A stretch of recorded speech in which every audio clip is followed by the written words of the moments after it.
Азыр бул жерде дагы сөз сүйлөйүн деп келген Болот Назаровдун кесиптеши, бул жигит дагы кыргызга белгилүү жигит.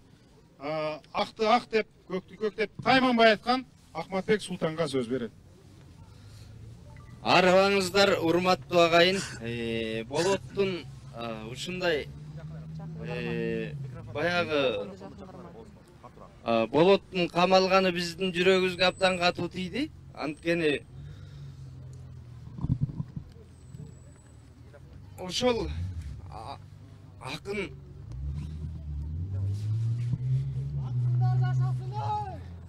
акындарды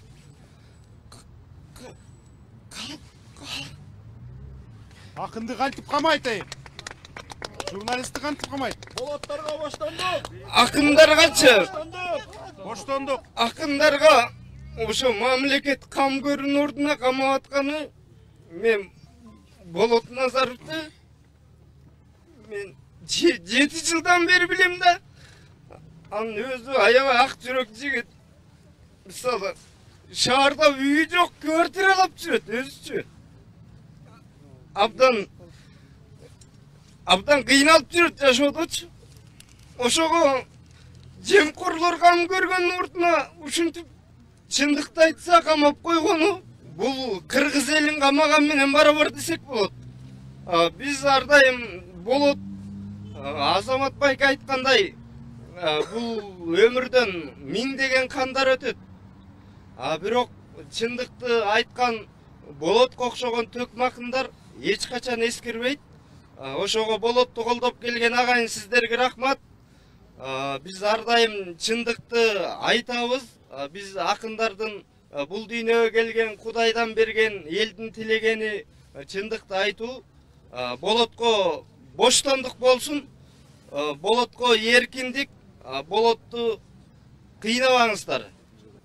Акаевдин доорунда дагы, Бакиевдин мезгилинде дагы, Атапбаевдин убагында дагы өтө ачуу сөздөр айтылган бийлиги акындар тарабынан. Айтыштарда болобу.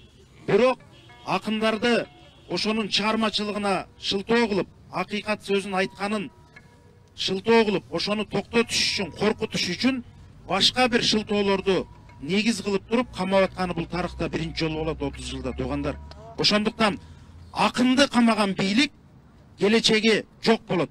Акындын эркиндигин чектеген бийлик бул эртеңки күнү болбой калышы мүмкүн туугандар. Ошондуктан акынга боштондукту талап кылышыбыз керек. Болот Назаровду бошотсун, башка маселелерин тергей берсин андан кийин. Азыр Болот Назаровдун агасы тилектеш Болот Назаров, төкмө акын Болот Назаровдун агасы тилектеш уулу Медерге сөз берем. Андан кийин бул жака төкмө акындар да келди. Азыр аларга сөз беребиз. Ассаламу алейкум. Урматтуу, касиеттүү кыргыз элим.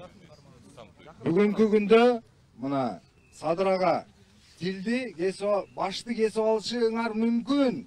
Бирок тилимди кесе албайсыңар деп өзүңүз айтып келдиңиз. Эл, бийлик элдики.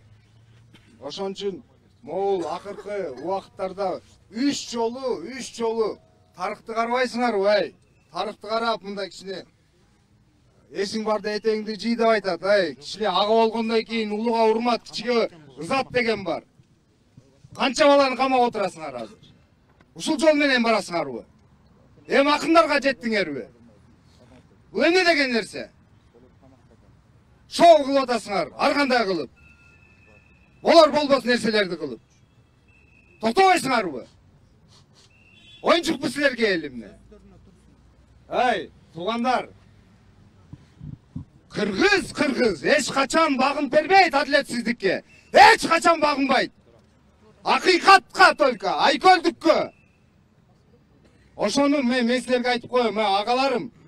Улуга урмат, кичиге ызат дейт. Ызат кылгыла, бошоткула. Болот Назаровка, Темировка боштондук. Келебиз деген маалыматтар болуп атат азыркы учурда. Себептен кармашыптыр. Себеби ошо жанагы наркотикти сатып, же болбосо ошо наркотик менен жанына таштап койду деп атышпайбы? Ошо таштап койду. Бирок өзү айтып атат. Мен ал наркотикке байланышым да жок, тиешим да жок деп жатат. Өзүңөр билесиңер, жаңы мыйзам боюнча эгер даже колдоно турган болсо, 20 gramга чейин азыр ушу канча грамм менен кармалган, эмне болгон, ошонун баардыгын азыр дагы мындан ары чыгып, иликтеш болгон ошо азыр Болот Темиров менен өзүмө сүйлөшөлү деген маселе менен келе калдык бул жака. Азыр тияка кайра болуп тергөөчү менен баардык иштерине катышып иш алып барабыз азыр учурда. Азарбеков Фаскат Нарынбекович, Акыйкатчы институтунун аппарат жетекчиси болом. Биздин Курманжан YouTube каналына жазылганда лайк басканды унутпаңыздар. Коңгуроону басып биздин видеолорду биринчилерден болуп көрүңүздөр.